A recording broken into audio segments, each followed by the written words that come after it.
Hello বন্ধুরা, আমি আর আমার বন্ধু বাইকে করে বেরিয়ে পড়েছি আজকে একটা জায়গায় যাবো বলে।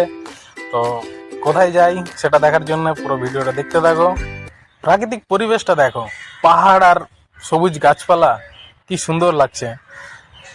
ফাইনালি আমরা পৌঁছে গেছি আদিশক্তি বা তাণ্ডবরাজ দেবাদিদেবের এক অপূর্ব মন্দির, নাম হচ্ছে ক্রোশজুড়ি শিব মন্দির।